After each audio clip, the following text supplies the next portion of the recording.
Cinema और radio नाटक। Cinema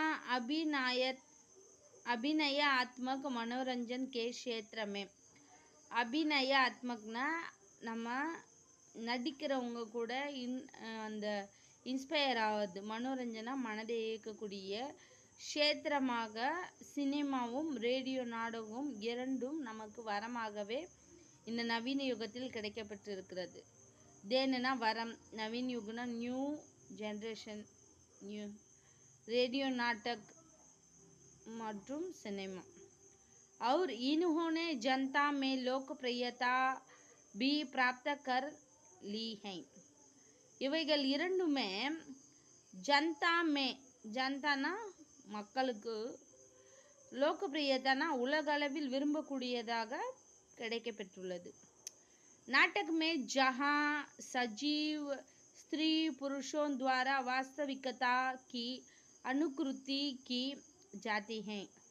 நாடகத்தில் எப்பவுமே பார்த்திங்கன்னா சஜீவ்னா நல்ல ஒரு லைஃபு, ஸ்திரீ புருஷன் துவாரா ஒரு ஆண் பெண் இருவருக்கும் இடையில் வாஸ்தவிகதா நார்மலாகவே அவங்களுடைய ஆக்டிவிட்டீஸ் எல்லாமே காட்டப்படுகிறது.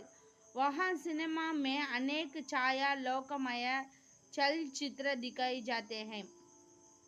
அங்கே சினிமாவில் பார்த்திங்கன்னா உன்கே சாயா லோகமய, அதாவது கொஞ்சம் பொய்யா ஒரு மாயை இல்லைன்னா ஒரு நிறைய அட்ராக்ஷனான விஷயங்கள் உண்மையாக இல்லைன்னா கூட அதை காட்டக்கூடியதா ஒரு ரீலாக சலச்சித்திரனா ஃபிலிமாக காட்டிக்கிட்டு இருக்காங்க.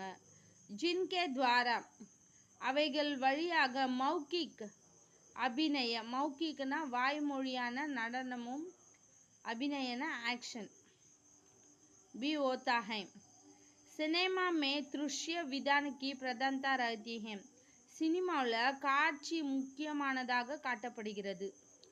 और जहाँ तक वातावरण का प्रश्न है, அப்போ என்விரான்மெண்ட்டுடைய क्वेश्चंसुம் அங்கே எழும். सिनेमा नाटक की बहुत सी न्यूनताओं को पूरा कर देते हैं. அதாவது இல்லை பார்த்திங்கன்னா சினிமாவில் இருக்கக்கூடிய நாடகமும் அதிக அளவில் நியூனத்தனா நிறைய சித்தரிப்புகளை முழுமைப்படுத்தி காட்டியிருப்பாங்க. सिनेमा फोटोग्राफी और हाथ के बनाए हुए चित्रों द्वारा जो स्टेज पर असंभव होता है. சினிமாவில் ஃபோட்டோகிராஃபி மற்றும் हाथ के बनाए हुए चित्रों, கையால் செய்யக்கூடிய பிக்சர்ஸு எதுவுமே ஸ்டேஜ் வழியாக வருவதற்கு வாய்ப்புகள் கிடையாது. அது ஒரு மூவி போல தான் இருக்கும். उसको भी संभव कर दिखाता है, ஆனால் அதை பார்க்க முடியும், காட்ட முடியும்.